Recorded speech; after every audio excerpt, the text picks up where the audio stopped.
नमस्कार दोस्तों, आइए आपका स्वागत है हमारे चैनल पर। आज प्रैक्टिस नंबर 43 करने जा रहे हैं और आज के जितने भी मैंने क्वेश्चन लिया वो 2015 लेखपाल के पेपर का आया हुआ क्वेश्चन है।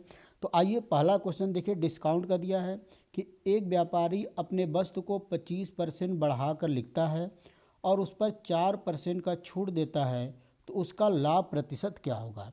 तो मान लेते हैं कि उस वस्तु का क्रय मूल्य कितना था, 100 रुपया, मतलब सीपी कितना है भाई, 100। अब अगर 25% बढ़ा कर लिखा है, इसका मतलब मार्केट प्राइस वो लिखा हुआ 125।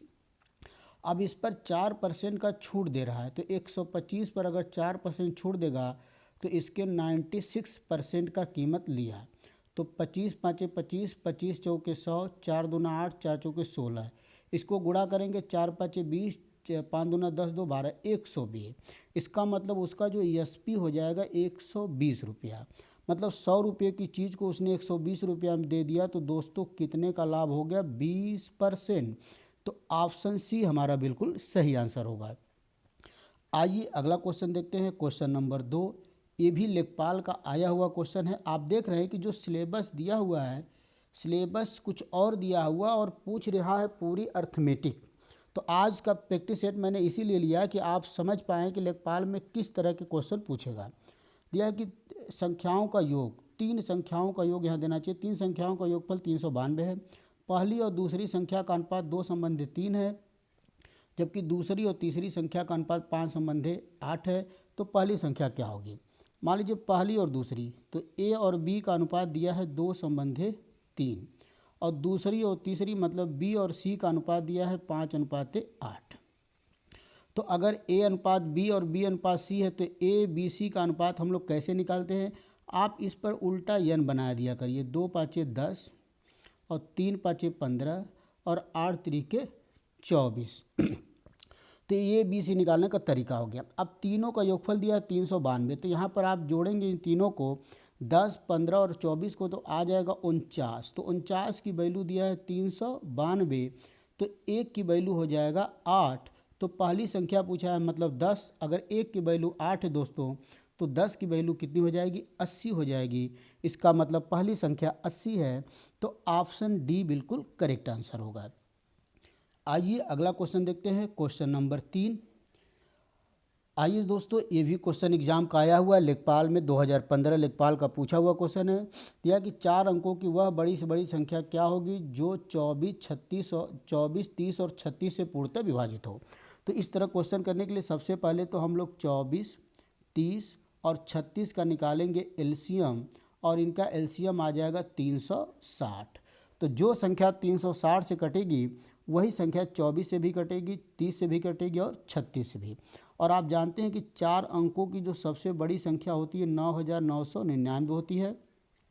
तो इसमें 360 से हम लोग भाग देंगे। पहले तो भाग चला जाएगा 2 बार, 0, 2 छक्का 12, 2 3 6 1 7। तो यहाँ बच गया 9, यहाँ बच गया 7 और यहाँ बच गया 2, फिर 9 आ जाएगा। अब संख्या जाएगा 7 बार भाग जाएगा, 0, 6 सते 42, 4 बच गया, 7 त्रिक 21, 4 25। तो यहाँ बच गया 9 7 2, 279। अब 9,999 में 279 हम लोग घटा देंगे, 279, तो ये आ जाएगा 0,279, 9,720। 9,720 वो संख्या होगी जो कटेगी। लेकिन ऑप्शन में आप देख रहे हैं कि इसमें कोई भी ऑप्शन मैच नहीं कर रहा है। तो आपको करना क्या है कि 9,720 में से 360 भी आपको माइनस कर देना है। तो ये 0 बचेगा, 12 में से 6 गया 6, और यहाँ पर 6 में से 12 में से 6 गया 6, और यहाँ आपका कितना बच जाएगा दोस्तों, यहाँ बच जाएगा 3 9। तो 9,360, 9,360 ऑप्शन ए बिल्कुल करेक्ट आंसर होगा। तो ऑप्शन ए यहाँ पर मैच कर रहा है, तो हम लोग का आंसर हो जाएगा ऑप्शन ए बिल्कुल सही आंसर होगा। आइए दोस्तों अगला क्वेश्चन देखते हैं, क्वेश्चन नंबर 4। ये देखिए सांख्यिकी का क्वेश्चन है, 2015 लेखपाल का पूछा हुआ क्वेश्चन। दिया है कि यदि संख्याओं के आंकड़ों का माध्य और मानक विचलन का गुणांक 10 और 5 है, तो आंकड़ों का मानक विचलन क्या होगा। तो आप ये जो है कि इस एक फार्मूला देख लीजिए, विचलन गुणांक बराबर होता है मानक विचलन बटा में माध्य। इस फार्मूले को आपको याद कर लेना है। विचलन गुणांक बराबर होता है मानक विचलन बटा में माध्य। अब विचलन गुणांक दिया है 5 और मानक विचलन का मान आपसे पूछ रहा है और माध्य का मान दिया है 10, तो ये गुणा हो जाएगा। तो मानक विचलन का जो आंसर आ जाएगा 10 पचे 50, तो आंसर आ गया 50। आंसर बिल्कुल करेक्ट। इस फार्मूले को आप रट लेंगे, विचलन गुणांक बराबर मानक विचलन बटा माध्य। आइए दोस्तों अगला क्वेश्चन देखते हैं। क्वेश्चन नंबर 5 साझेदारी का। आप देख रहे हैं कि पूरी अर्थमेटिक से क्वेश्चन लेखपाल में पूछ रहा है।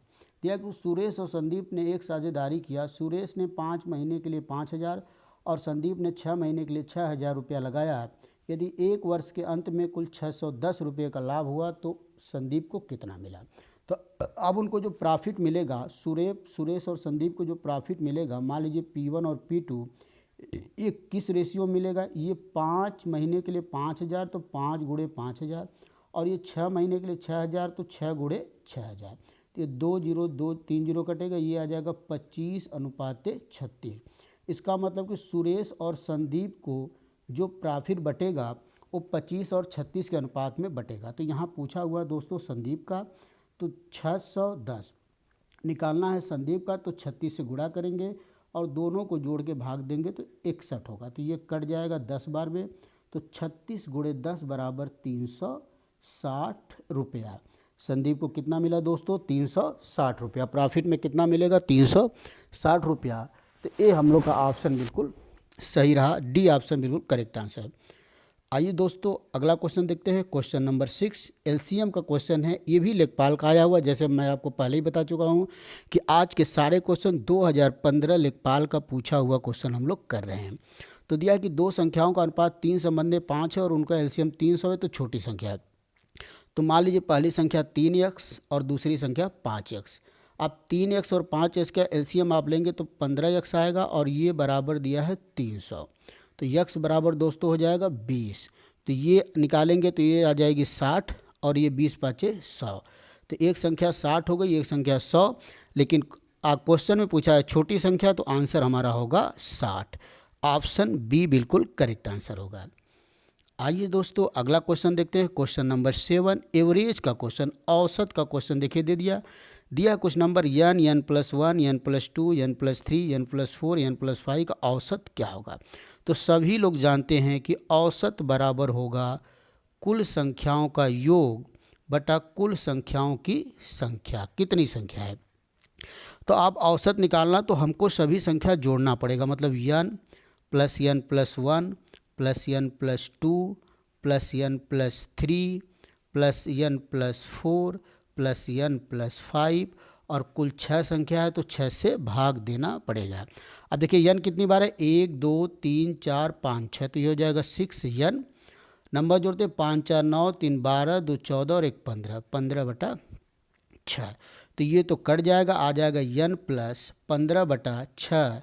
तो 3 से कटेगा, 3 5 15, 3 दूना के 6, तो आंसर हमारा आ जाएगा n + 5/2। आंसर दोस्तों आ गया n + 5/2। ऑप्शन डी बिल्कुल करेक्ट आंसर होगा। तो इसका आंसर है n + 5/2। आइए दोस्तों अगला क्वेश्चन देखते हैं। क्वेश्चन नंबर 8, ये भी एलसीएम और एचसीएफ का ही क्वेश्चन दिया है कि 3 विभिन्न पात्रों में दूध और पानी का मिश्रण है जिनकी मात्रा 403 लीटर, 434 लीटर और 465 लीटर है। तो वह बड़े से बड़े माप का बर्तन क्या होगा जिससे पूरा नापा जा सके। तो आप सीधा जानते हैं कि इस तरह के क्वेश्चन को 403, 434, 465 का हम लोग निकालेंगे एचसीएफ। क्या निकालेंगे दोस्तों, एचसीएफ। और इन तीनों संख्याओं का एचसीएफ, क्योंकि एचसीएफ ही वो नंबर है जिससे ये तीनों नंबर कट जाए बड़ी से बड़ी। तो इन तीनों संख्याओं का एचसीएफ आएगा 31 दोस्तों। तो इसका ऑप्शन हो जाएगा ऑप्शन बी बिल्कुल करेक्ट होगा। और एचसीएफ निकालना सभी लोग जानते हैं कि भाग विधि से हम लोग एचसीएफ निकाल लिया जाएगा। तो इसका आंसर आ जाएगा 31।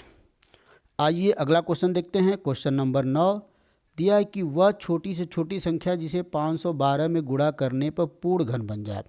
दोस्तों 512 अगर आपके थोड़ा भी दिमाग में आपकी बात होगी तो ये 8 का क्यू होता है। किसका होता है, 8 का क्यू। तो अब इसको पूर्ण घन बनना है, किसी संख्या से गुणा करना है, तो 8 जब आप 8 से ही गुणा करेंगे तभी ये पूर्ण घन बनेगा, क्योंकि 8 भी किसका घन होता है? 2 का घन होता है।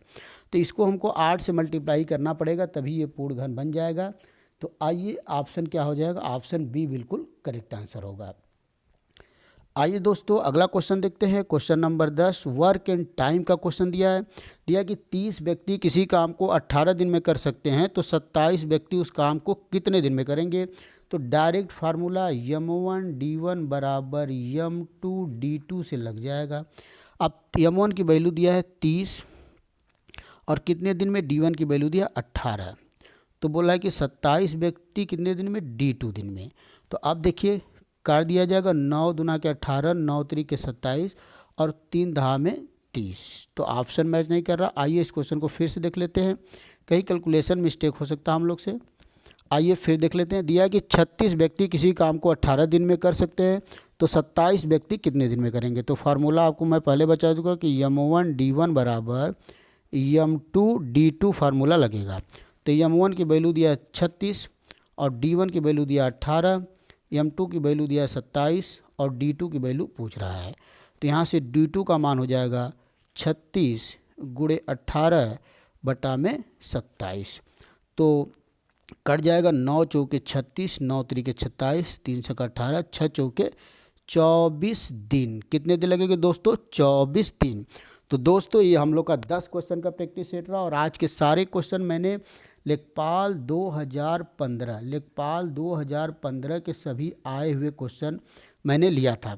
बस आपको ये बताने के लिए कि जो आप लेखपाल का सिलेबस देख रहे हैं इस समय, जो नोटिफिकेशन में आया है वही सिलेबस 2015 में भी था, लेकिन जब एग्ज़ाम हुआ तो आप देख रहे हैं कि पूरे अर्थमेटिक से लगभग 1-2 चैप्टर छोड़ के पूरे अर्थमेटिक से क्वेश्चन आ रहे हैं। तो आप ये कन्फ्यूजन में बिल्कुल न रहे, जितना सिलेबस दिया हुआ केवल अगर उतना आप पढ़ के जाएंगे तो आप पूरे क्वेश्चन सॉल्व नहीं कर पाएंगे। इसलिए आपको मैं इधर 2-3 सेट आपको लेखपाल के आए हुए क्वेश्चन कराऊंगा ताकि आपको आइडिया लग पाए कि एक्चुअली में जो है कि कहाँ कहाँ से क्वेश्चन पूछ रहा है। तो आइए दोस्तों आप क्वेश्चन प्रैक्टिस करते रहिए, अगला सेट लेके आते हैं। तब तक के लिए नमस्कार, धन्यवाद।